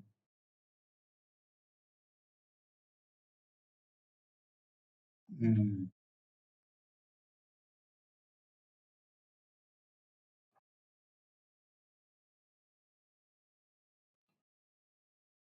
हा, तर इथून आपल्याला समजतं, कारण ते स्त्रिया सांगतात की शुकदेव गोस्वामींच्या मनांमध्ये स्त्री पुरुष मान अपमान सुख दुःख हे भेदच नाहीये. तर हे एक उदाहरण आहे की व्यक्ती जेव्हा अंतःकरण पूर्णपणे शुद्ध झाल्यावर कसा असतो, तर याचं एक उदाहरण आपण शुकदेव गोस्वामी म्हणून बघू शकतो. तर हे आपण बघितलंय. अनाश्रित कर्मफलम म्हणजे खरा संन्यासी. खरा संन्यासी म्हणजे तो कर्माच्या फळावरती आसक्त नाहीये. केवळ अग्निकर्म थांबवणे किंवा कार्य न करणे, मी घर सोडून चाललोय की मी गृहस्थीचा त्याग करतोय, तर हा खरा संन्यासी नाहीये. जसं की मॉडर्न टाइम मध्ये कधी कधी एक फॅशन होऊन जाते, परंतु याला खरा संन्यास म्हणत नाहीत. तर आपण समोर जाऊया. निष्काम कर्मयोगामध्ये परिपूर्णता किंवा हृदय शुद्ध झाल्यावर साधक 3 प्रकारे वाटचाल करू शकतो. आपण खूप वेळेस अभ्यास केलाय. एक तसाच तो निष्काम कर्मयोग करू शकतो किंवा ज्ञानयोगाचा स्वीकार करू शकतो किंवा अष्टांग योगाचा स्वीकार करू शकतो. तर हा व्यक्ती भक्तियोगाचा स्वीकार करू शकतात का निष्काम कर्मयोग झाल्यावर?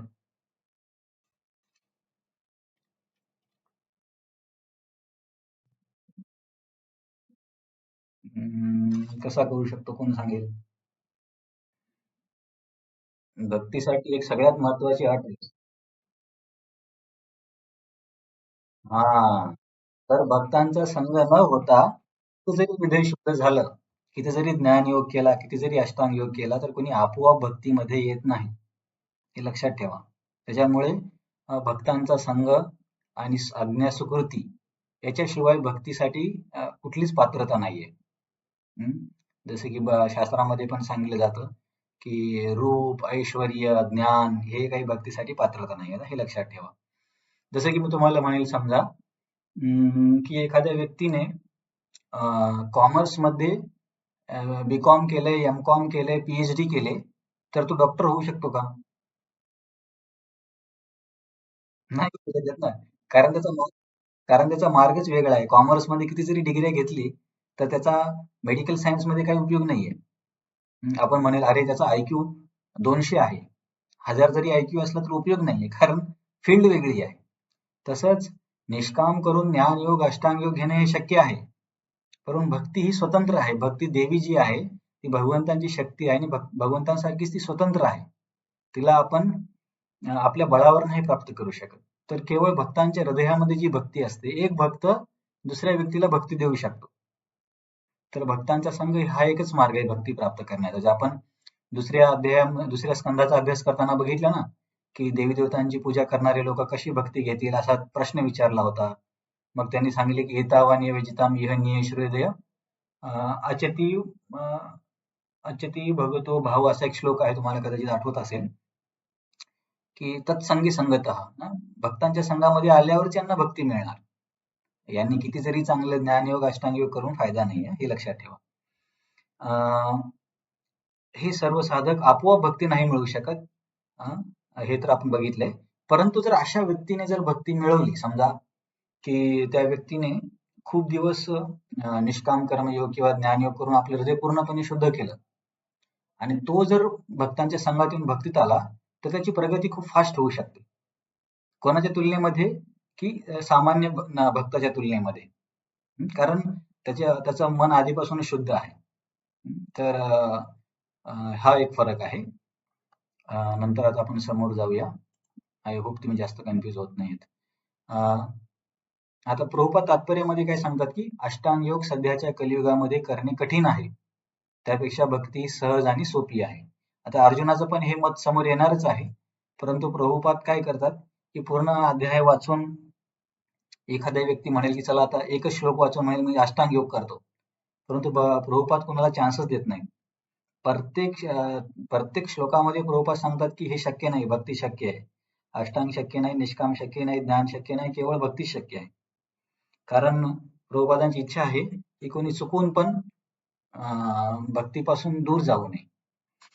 तर हे झालंय. आता तुम्हाला काय वाटतं अष्टांग योग सध्या करणं सोपं आहे का अवघड आहे?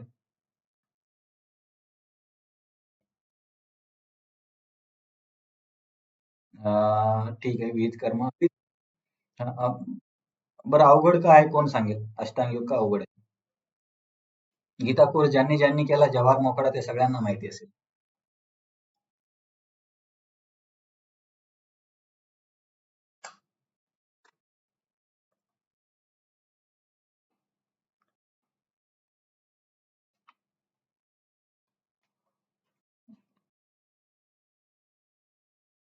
बघा ना आता अष्टांग योगामध्ये काय 8 अंग आहेत.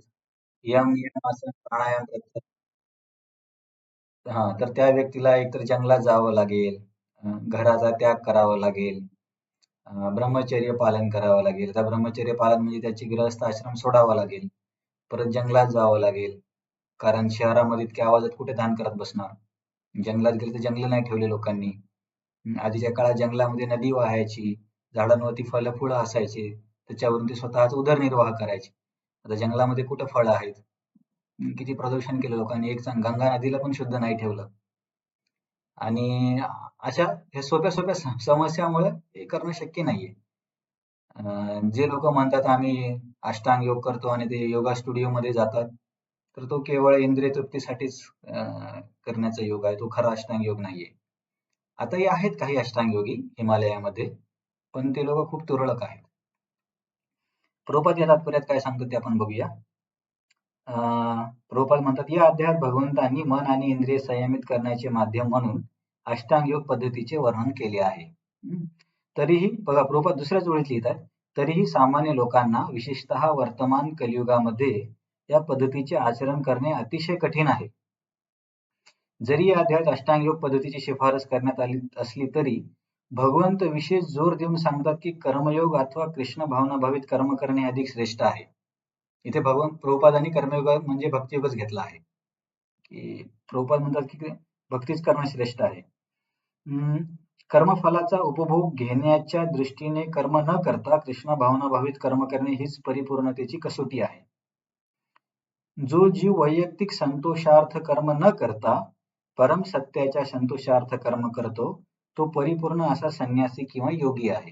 किंवा संन्यासी किंवा योगीची एक व्याख्या सांगितली.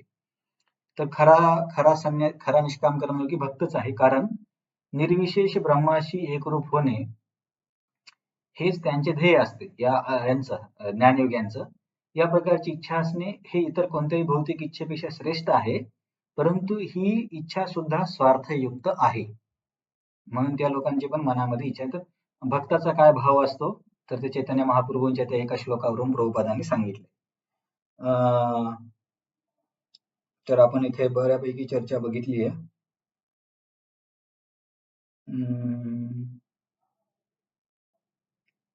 ठीक आहे. आता आपण दुसऱ्या श्लोकाकडे जाऊया. इथे जर तुमचा काही प्रश्न असेल तर तुम्ही विचारू शकता. कोणाचा काही प्रश्न आहे?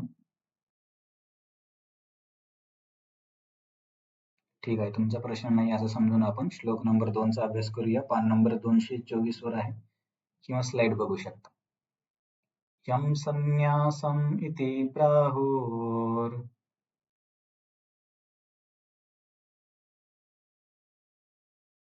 यो योगं तं विद्धि पाण्डव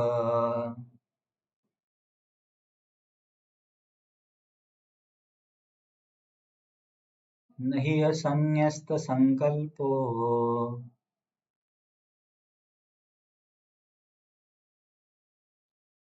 योगी भवति कश्चन.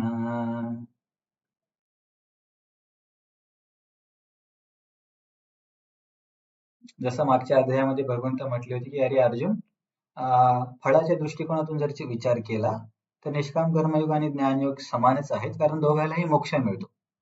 तर या श्लोकामध्ये तसंच भगवंत सांगतात, यम संन्यासमिती प्राहुर. अर्जुन, ज्याला संन्यास म्हणतात त्यालाच योग म्हण. योगम तम विधी पांडव. कारण आता आपण समोर चर्चा करणारच आहोत, त्यांच्या लक्षणानुसार बघायला गेलं तर संन्यासी आणि योगी सारखेच आहेत. नाही पुढे आपण चर्चा करणार आहोत. नाही असन्यस्त संकल्पो योगी भवती कश्चन. असन्यस्त संकल्प, जोपर्यंत व्यक्ती इंद्रिय तृप्तीची इच्छा सोडू शकत नाही तोपर्यंत तो योगी नाही होऊ शकत. आता हे योगी होण्याचं एक गुणधर्म किंवा पात्रता भगवंतांनी ते सांगितलं. तर या श्लोकामध्ये भगवंतांनी काय सांगितलं की संन्यासी आणि योगी समानच आहेत. कसं, त्याच्यावरती आपण आणखीन चर्चा करूया.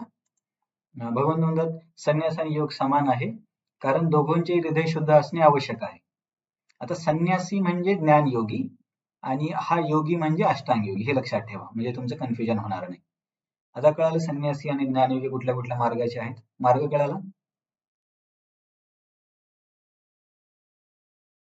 हा, तर दोघांनाही समान का म्हणतात भगवंत, कारण दोन्ही मार्गामध्ये त्या साधकाचं हृदय शुद्ध असणं आवश्यक आहे. म्हणून भगवंत म्हणतात की अर्जुन, संन्यास आणि योग समान आहे. कारण संन्यासी व्यक्तीकडून पण काय अपेक्षा आहे की केलेल्या कार्यापासून फळाची इच्छा नसली पाहिजे त्याला, म्हणजे त्याला इंद्रतृप्तीची इच्छा नाहीये.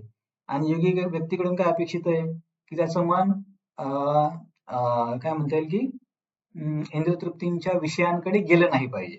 म्हणजे एका दृष्टिकोनातून बघायला गेलं तर दोघांचं पात्रता सारखीच आहे. म्हणून इथे भगवंत काय म्हणतात की संन्यास आणि योग समान आहे. या व्याख्येनुसार संन्यास म्हणजे कार्यफळाची इच्छा न करता ज्ञानामध्ये स्थित होणे, आणि योग म्हणजे मनाची अशी स्थिती प्राप्त करणे ज्याने विषय भोगण्याच्या इच्छेने मन विचलित नाही होणार.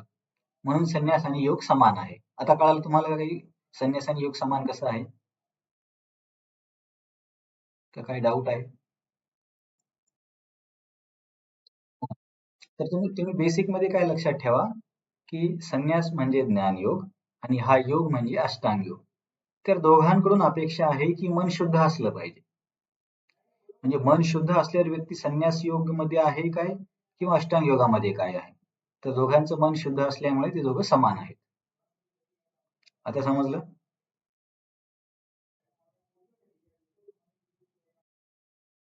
ठीक आहे. तर भक्त आपोआप हे करतो कारण तो सर्व काही कृष्णासाठी करतो आणि त्यात वैयक्तिक काही उद्देश नसतो. आता यांची तुलना भक्त सोबत करण्यात येते. तर हे लोक काय करतात की समजा ज्याला संन्यास आहे की तो निष्काम कर्म करून संन्यास जाताना तो कार्य फळाची अपेक्षा न ठेवता करतो.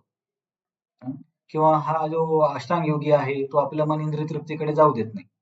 परंतु भक्त हा आधीपासूनच हे सर्व करतो, कारण आपलं प्रत्येक कार्य आपण भगवंतांसाठी करतो. किंवा आपल्याकडून अपेक्षा तरी आहे. कदाचित आपण सध्याच्या स्टेजला त्या स्तरावरती नसू, परंतु आपली ध्येय ते आहे की त्या दृष्टीने आपण कार्य करतोय. समजा एखादा खाद्यपदार्थ बनवला तर अरे हा कृष्णासाठी आहे, की भगवंतांना मी चांगला जेवण करेल. किंवा एखाद्या व्यक्तीने चांगलं घर बांधलं, अरे मी भगवंतांसाठी हे घर म्हणून बांधतोय. त्याच्यामध्ये त्यांच्यासाठी एक विशेष मंदिराचं निर्माण करणार. किंवा मी हे जी नोकरी करतोय की याच्याकडून मी भगवंतांची आणि जे माझे कुटुंबाचे सदस्य आहेत, जे भक्त आहेत, त्यांची सेवा होईल. तर या भावनेने जेव्हा तो कार्य करतो तो आपोआपच त्याच्या फळाच्या इच्छेपासून मुक्त आहे. म्हणून भक्त हा आधीपासूनच असं करतो असं म्हणतात. आणि या विचारानुसार भक्त हा आपोआपच संन्यासी पण आहे आणि योगी पण आहे. हे कळालं?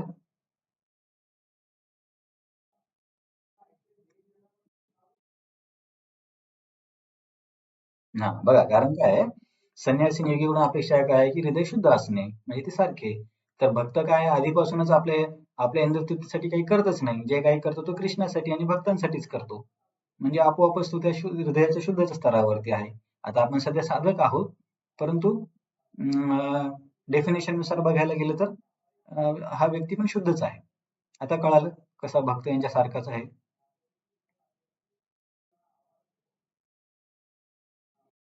हा ठीक आहे. तर आपण प्रभुपाद आणि तात्पर्यामध्ये काही मुद्दे सांगलेत का ते बघूया. पान नंबर 224 वरती मनुष्य जेव्हा परिपूर्ण ज्ञानाने युक्त होतो, तेव्हा तो सर्व प्रकारची इंद्रिय तृप्ती किंवा इंद्रिय तृप्ती करविणाऱ्या कर्मांना थांबवितो. तर हे वर्णन आहे ज्ञानयोगाचं. जेव्हा व्यक्ती परिपूर्ण ज्ञानाने युक्त होतो म्हणजे निष्काम कर्मयोग करून हृदय शुद्ध झाल्यावर त्याला जेव्हा आत्मज्ञान मिळतं, तेव्हा तो ज्ञानयोगाची सुरुवात करतो. आणि ज्ञानयोग केल्यावरती तो व्यक्ती आपल्याला माहिती आहे की ज्ञानयोग लोक संन्यास घेतात. संन्यास घेतात म्हणजे जे आधीची जी कार्य होती ती सोडून देतात. तर त्यांचं वर्णन आहे. याचाच अभ्यास भौतिक आसक्ती रोखणारे योगीजन करतात. हे योगी लोक काय करतात? योगी लोकांचं पण तेच कार्य आहे. परंतु कृष्ण भावनाभावित व्यक्तीसाठी श्रीकृष्णांच्या सेवेव्यतिरिक्त इतर कुठलेही आपल्या इंद्रियांना युक्त करण्याची शक्यताच नसते. म्हणून ती एकाच वेळी संन्यासी आणि योगी असते. अं, काय उदाहरण देणार मी समजा तुम्हाला? काय उदाहरण देऊ? समजा आपण असं म्हटलं की एखाद्या व्यक्तीला दूध पिऊन जी शक्ती मिळते ती दुसऱ्या व्यक्तीला आता हे मला उदाहरण जागेवर जसं सुचतंय मी तसं बनवतोय. तीच शक्ती दुसऱ्या व्यक्तीला अं, पोळी भाजी खाऊन मिळते. परंतु एक असं औषध आहे की त्या औषधामध्ये दूध आणि पोळी सर्वांची शक्ती एकाच ठिकाणी आहे. म्हणजे ते औषध दूध आणि पोळीच्या बराबर आहे की नाही? हा जास्त उदाहरण केलंय काय काय माहिती नाही. तर तसं आहे. तर हा भक्तियोगी आपोआपच संन्यासी आणि योगी आहे. कारण दोघांची पात्रता याच्याकडे आधीच आहे. म्हणून ती एकाच वेळी संन्यासी आणि योगी असते. ज्ञान आणि योग पद्धतीमध्ये सांगितल्याप्रमाणे ज्ञानप्राप्ती आणि इंद्रिय संयमित करण्याचा हेतू हा कृष्ण भावनेमध्ये आपोआपच साध्य होतो. तर हे ज्ञानयोगी काय यांना ज्ञान आवश्यक असतं आणि अष्टांग योगी इंद्रिय कंट्रोल करण्याचा प्रयत्न करतात. परंतु भक्तीमध्ये हे आपोआपच होतं. जीवाचे वास्तविक ध्येय म्हणजे सर्व स्वार्थ तृप्त्यर्थ कर्माचा त्याग करणे आणि भगवत संतुष्टी प्रित्यर्थ कर्म करण्यास तयार होणे हे आहे. ठीक आहे. तर आता 9:22 झाले. एखादा श्लोक बघायचा की जास्तच तुम्हाला मी त्रास दिला? थांबायचं की काय करायचं? ठीक आहे, तुम्ही काही बोलत चालेल. मी एक प्रश्न विचारत होतो की बघा सोमवारी ना आश्रमामध्ये मीटिंग असते किंवा काही क्लास असतो तर मला तो मिस करायला नाही जमणार. तर आपण सोमवारच्या ऐवजी दुसरा कुठला वार आपल्याला क्लास करता येईल? आपण फ्रायडेला कोणाचं तरी ऑब्जेक्शन होतं ना मागच्या वेळेस? हो, तुमचं असते ना. अं, हा मग दुसरा कुठला वार? बुधवार ना? पण बुधवारी मोखाड्याचा कार्यक्रम आहे ना, म्हणून तर आपला आधी मंगळवार चेंज केला. गुरुवारी जव्हारचा कार्यक्रम. बुधवार आणि जव्हार तिकडे. हा, मग आपण मंगळवार आणि शनिवार करूयात. तर हे शनिवार सर्वांना ठीक आहे? जव्हारमध्ये पण शनिवारी संध्याकाळी. चालेल. तर ठीक आहे. आणखीन मला काय आठवतं? चालेल. येस महाराज बोला, तुमचा आवाज येतोय मला.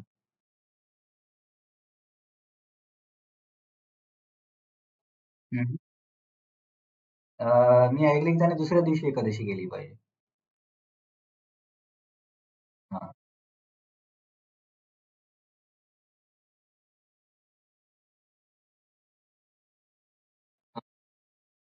हा. हो.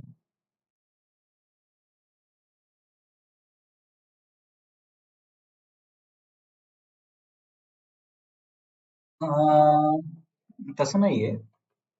बघा, शंभूची भक्ती करणारे लोक कुठल्या गुणामध्ये आहे ते निर्भर करतं. जर तमोगुणी लोक असतील तर मग तशा प्रकारची लोक असू शकतात, परंतु सत्वगुणी लोक पण महादेवाची भक्ती करू शकतात. अं, तर पिशाच ते आहेत असं म्हणू नाही शकत. उलट पिशाच वगैरे या लोकांना महादेव सहारा देतात असं मी ऐकलंय. आणि सत्वगुणामध्ये पण व्यक्ती असू शकतो. तर एक्झॅक्टली सगळेच पिशाच नाहीत हे तर मला माहिती आहे की सगळे पिशाच नाही होणार आहे. परंतु त्यांना तिथे पण मोक्ष नाही मिळणार. कारण मुक्तिप्रदाता विष्णू म्हणून स्वतः शंभू सांगतात त्यांना तिथून परत परत यावं लागेल. आणि दुसरी गोष्ट की जर त्यांनी अहेतुकी भक्ती केली शंकराची तर शंकर त्यांना कृष्ण भक्तीकडे पाठवतात. याचे आपण उदाहरण तुम्हाला कदाचित सनातन गोस्वामींचे उदाहरण माहिती असेल.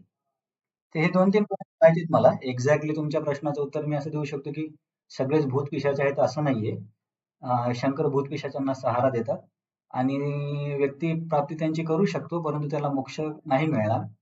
आणि जर काय म्हणता येईल की कुठली इच्छा न ठेवता जर शंकरांची भक्ती केली तर महादेव त्याला भगवंतांच्या भक्तीकडे स्वतःच घेऊन येतात. याची शास्त्रामध्ये पण उदाहरणं आहेत.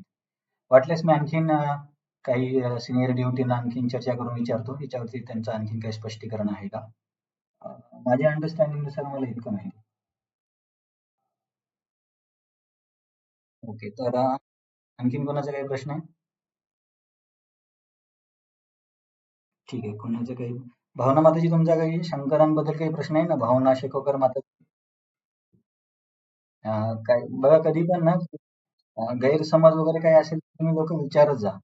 कारण आपण बऱ्याचदा चर्चा केली की आपण काही सर्वांना सन्मान देतो. पण नवीन लोकांना काय वाटतं की अरे हरे कृष्णा वाले कृष्णा कृष्णाच म्हणतात. तसं नको व्हायला. तुमच्या कुणाचा काही प्रश्न असेल तर तुम्ही क्लिअर करू शकता. तर ठीक आहे. हां, नाहीतर असं नको व्हायला की कारण मला यांनी सांगितलं होतं. राधा गोपीनाथ प्रभूंनी एकदा क्लास दिला होता. मुंबईचे खूप वरिष्ठ ब्रह्मचारी आहेत. 30-35 वर्षापासून आश्रमात. तर ते म्हटले की आपण जेव्हा प्रवचन करतो, तेव्हा बोलताना जर आपण संवेदनशील नसेल तर समोरच्या व्यक्तीला खूप धक्का बसू शकतो. ते म्हटले की एकदा गीता कोचला एक त्यांच्या गीता कोचला एक माताजी आल्या होत्या आणि त्यांनी लहानपणापासून शंकराची भक्ती केलेली आहे. आणि परंतु शास्त्रानुसार त्यांना सांगितले की शंकर कसे शंकरांचं स्तर काय आहे, त्यांचं स्वरूप काय आहे, कृष्ण भक्ती केली पाहिजे, इतर सर्व देवी देवता आहेत. तर असं ऐकल्यावर त्या माताजीला किंवा त्या स्त्रीला खूप धक्का बसला आणि त्यांना खूप वाईट वाटलं.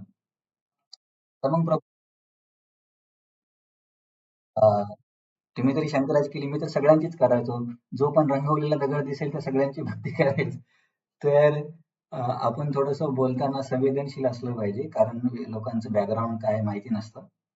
अं, तसं आपण तर वैष्णव तर सगळ्यांना सन्मान देतात. परंतु कुणाचं शंकरांना पण हेच आवडेल की तुम्ही भगवंतांच्या भक्तीकडे आलेत. कारण ते स्वतः म्हणतात ना, राम रामेति रमे रामे मनोरमे सहस्त्रनाम तुल्यस राम नाम वरानने. आता पार्वतीला सांगतात की राम नामाची काय महिमा आहे. आता पार्वती म्हणतात की तुम्ही कोणाचं ध्यान करता? तेव्हा शिवजी सांगतात की मी भगवंत रामाचं ध्यान करतो. तर असं काही म्हणजे कुणाचं काही जर कन्फ्युजन असेल, मिसअंडरस्टँडिंग तर तुम्ही विचारू शकता.